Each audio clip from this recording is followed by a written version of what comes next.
Então agora a gente vai trabalhar com um problema, com uma proposta um pouco mais prática. Então a ideia é o seguinte. Mesma reação que a gente acabou de considerar, né, no finalzinho da passagem anterior. Agora eu quero saber, imaginando que eu vou reagir não a essas quantidades aqui, mas quantidades fictícias. 100 gramas, que eu inventei agora, 100 gramas de cada um desses reagentes aqui. A pergunta é, qual dos dois reagentes vai acabar primeiro? Então tem 3 respostas possíveis. Ou esse acaba primeiro, ou esse aqui acaba primeiro, ou a terceira alternativa que seria nenhum dos dois acaba primeiro, ou seja, eles acabam juntos, certo? São 3 possibilidades. Se esse acabar primeiro, significa que vai sobrar esse aqui. Se esse acabar primeiro, significa que sobra o HBr. Ou se ambos acabarem juntos, isso significa que nenhum deles vai sobrar, certo?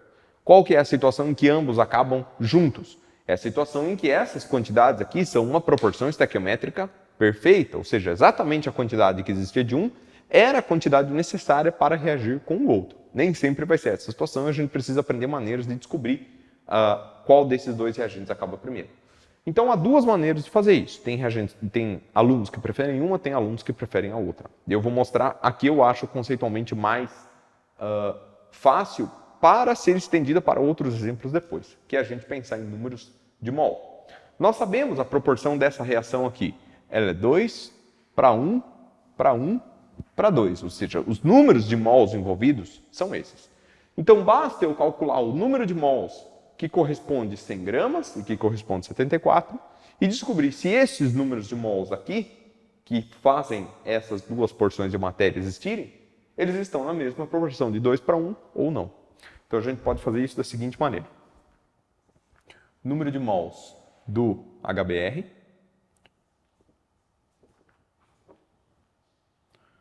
será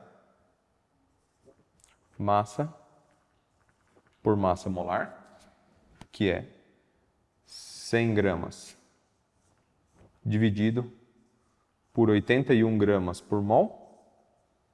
Isso aqui vai dar um certo valor.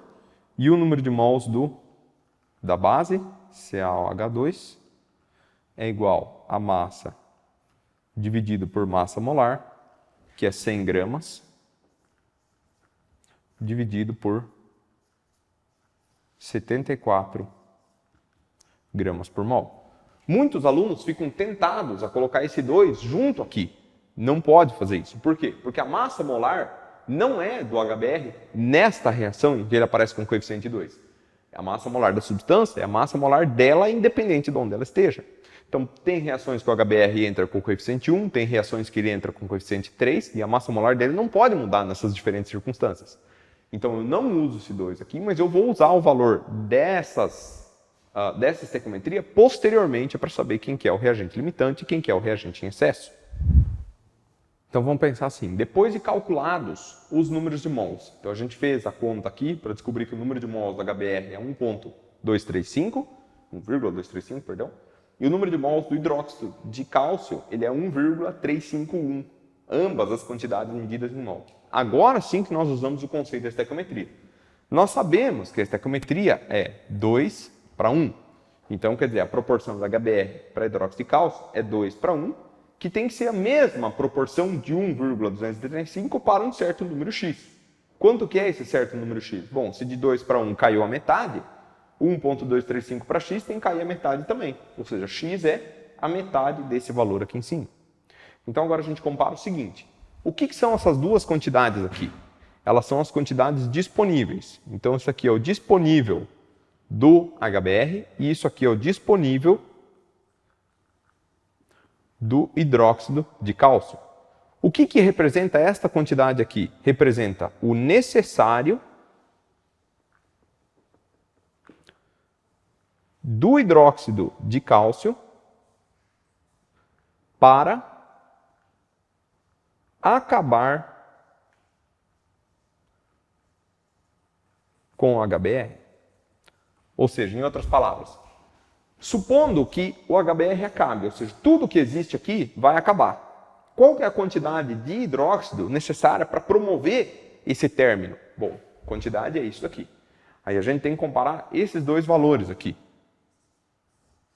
A quantidade necessária para que o HBr acabe é menor do que o disponível de hidróxido de cálcio que eu tenho na minha reação.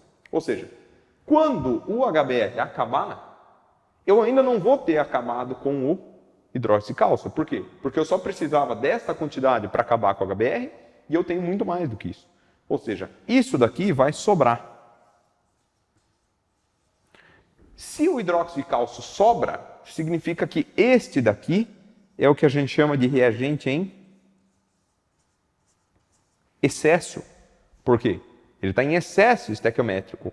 No fim da reação química, guardadas todas as proporções estequiométricas, ainda vai restar uma certa quantidade de CaOH2 que não tem mais com quem reagir, porque os outros acabaram.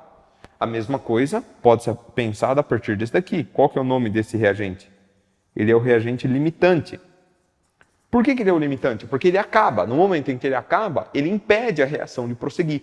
Ele limita o andamento da reação na direção para frente, digamos assim. Eu não posso obter mais produtos, porque a quantidade de produtos é limitada pela quantidade desse daqui.